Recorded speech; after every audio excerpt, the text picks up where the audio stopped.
Trump से मिलना, अगर 15 जून के बाद एक मौका वो भी आया था, याद कीजिए कि कनाडा में थे प्रधानमंत्री, और वो भी शायद G7 ही था, तो बुलाया था पीएम को, प्रधानमंत्री वहां खास तौर पर गए थे। और प्रधानमंत्री के जाने वो जब वहां गए तो ट्रंप उससे पहले वापस इधर आ गए थे, अपना वॉशिंगटन वापस लौट आए थे। उस वक्त क्या वजह बनी थी? मुनीर वहीं बैठे थे सर, मुनीर वहीं थे उस समय। हाँ, वो मुनीर के लंच वाली टाइम, मुनीर को जब लंच के लिए बुलाया था, फिर उन्होंने कहा फोन करके मोदी जी से कि आप भी आ जाइए, कनाडा से इधर आ जाइए। भारत तो नरेंद्र मोदी ने मना कर दिया था। उसका बाकायदा पूरा एक विवरण दिया गया था उस फोन कॉल का विदेश मंत्रालय की तरफ से कि ट्रंप ने ये कहा और प्रधानमंत्री ने इनकार कर दिया। प्रधानमंत्री ने रैली में कहा था कि मैंने ट्रंप को मना कर दिया था कि मेरा कोई पूर्व नियोजित कार्यक्रम है भारत में, मैं उसको कैंसिल नहीं कर सकता। उसके बाद ये मीटिंग, उसके बाद बहुत मौके आए जब ये बात हुई कि नरेंद्र मोदी और ट्रंप के बीच बात इसलिए नहीं होती क्योंकि ट्रंप कुछ का कुछ दुनिया में जाकर के बता सकते हैं, जो हुआ भी नहीं हो वो भी क्लेम कर सकते हैं, लेकिन कभी तो मिलेंगे। तो अब अगर ये मीटिंग इस मौके पर होती है तो वो खतरा टल गया जो पिछले साल भर था।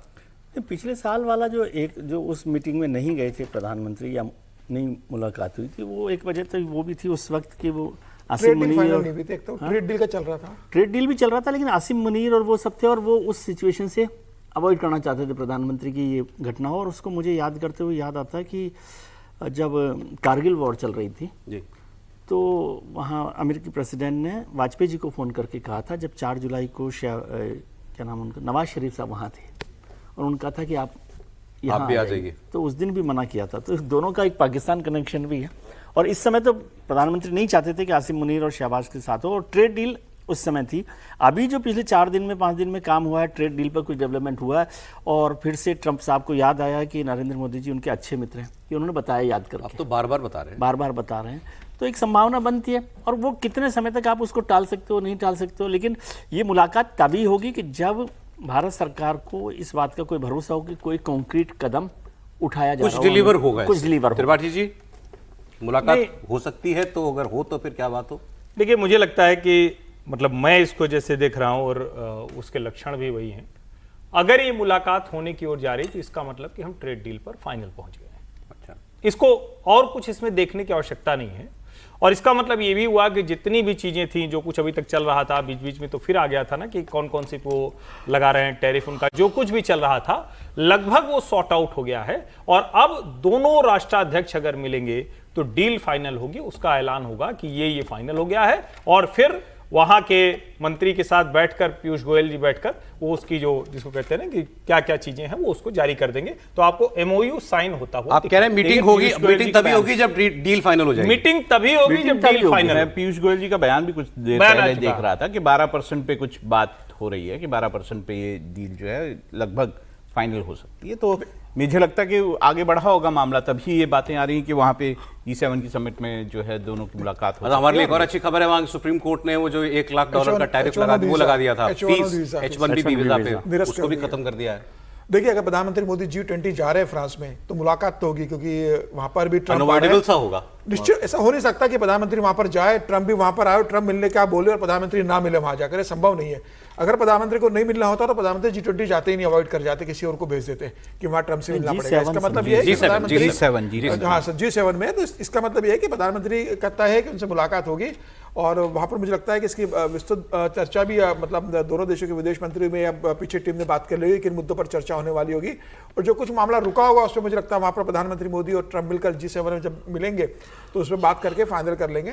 तो ये तय है, मुझे लगता है कि मीटिंग होगी दोनों की। चलिए सर, आगे बढ़ते हैं। अब ये तो फिर जब खबर आएगी तो फिर कंफर्म होगी, जब एक बार तो फिर और लंबे डिस्कशन इस पर हम लोग कर लेंगे। आपको एक मैं वॉर का अपडेट देता हूँ। जंग फिर भड़क गई है और इस बार शुरुआत अमेरिका ने की है। अमेरिका ने दावा किया कि उसका एक अपाचे हेलीकॉप्टर, यही वाला हमारे पास भी है, ये वाले, ये एक क्रैश हुआ और इस क्रैश के पीछे ये हमला किया दरअसल इस पर ईरान ने। ये ट्रंप ने दावा किया कि ईरान ने हमारा हेलीकॉप्टर मार गिराया और हमारे 2 पायलट इसमें थे, लेकिन दोनों पायलट हमारे सेफ हैं।